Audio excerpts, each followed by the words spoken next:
Things have gotten so bad that a Michigan school district is now banning backpacks for the rest of the school year because of concerns over safety following recent shootings across the country. Flint Community Schools in Flint, Michigan says small purses with personal items, like hygiene products, wallets, keys, phone, etc., clear plastic bags with gym clothes and lunch boxes will be allowed within reason.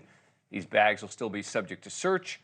If a kid brings a backpack to school, they will be sent to the office where they will need to call a parent or guardian to pick up their belongings.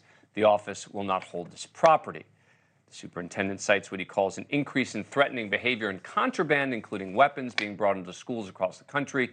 He's talking broadly, but remember, not about his own district. In the wake of the school shooting in Nashville last month, the gunman shot 6 people, including 3 9-year-olds. In that state of Michigan, 3 students killed, 5 injured at Michigan State in February. Gunman went on the rampage. A handful of other districts have tried similar backpack bans in the past. Apparently, the local police in Flint support this decision, too. We're talking about banning backpacks. No, and you need backpacks. Everybody remembers when you were a kid, you go to school, how are you supposed to carry, your books and your stuff, and you walk and whatever.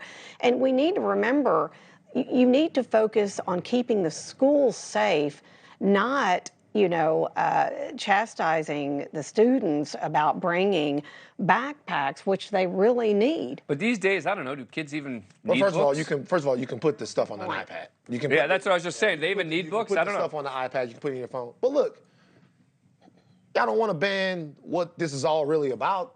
We don't really want to have the actual conversation about what it takes to keep our children safe or to keep us safe at the grocery store or at the movie theater or at the mall or at music festivals. We don't want to have a serious conversation about the epidemic of guns in this country and what we do.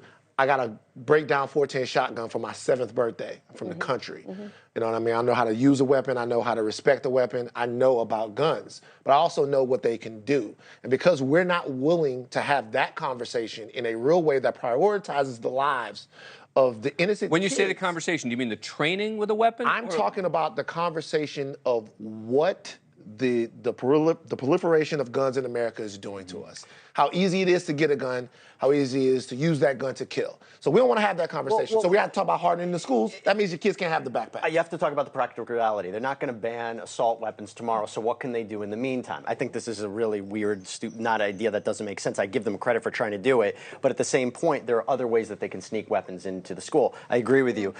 I think it's going to create a generation of kids with carpal tunnel trying to carry the but also this idea that lunchbox is allowed, but how big can the lunchbox be? Is it big enough to fit in a revolver? And if they're going to hire people to do this inspection, why not hire security guards to man the schools? Can I tell you why? Instead of that? Because statistics show that it doesn't work. Statistics show that having someone an armed gunman confront somebody while they're trying to shoot a school up. The statistics show that doesn't work. The only thing that's going to work is having a real conversation that doesn't address about guns being confiscated at schools. Though. It doesn't address guns you're just talking about actual confrontation between but what I'm talking about is the fact is the schools have to do something in lieu of the fact that they're not going to get any help from the political apparatus in America to keep themselves safe. It is silly. It is dumb.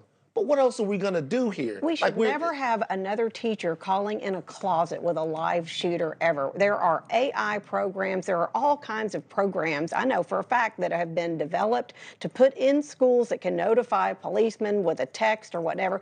We should be putting more and more resources into getting schools safe. And yes, there should be more discussions and more talks about, about guns and gun safety and gun control. Mental health is one of the leading causes when you see these shooters. These people are not right in the head. They have mental issues that are coming into these schools. No one wants to deal with that either. I mean, the problem is, it's easy to say, oh, it's mental health. It's mental. Okay, great. Well, then let's actually, because that's an area where I would think we could agree, right? We could say, all right, mental health is a problem, and there's no money. And I also think that mental health and the condition of the brain of the shooter is something that we could tackle through things like red flag laws, to where somebody that is that's a tough. If you're going to talk about effectiveness of laws, red flag laws, they're very limited. Thank you for watching. Go to newsnationnow.com to find NewsNation on your cable provider. And don't forget to click the red subscribe button below to get more of NewsNation's fact-driven, unbiased coverage.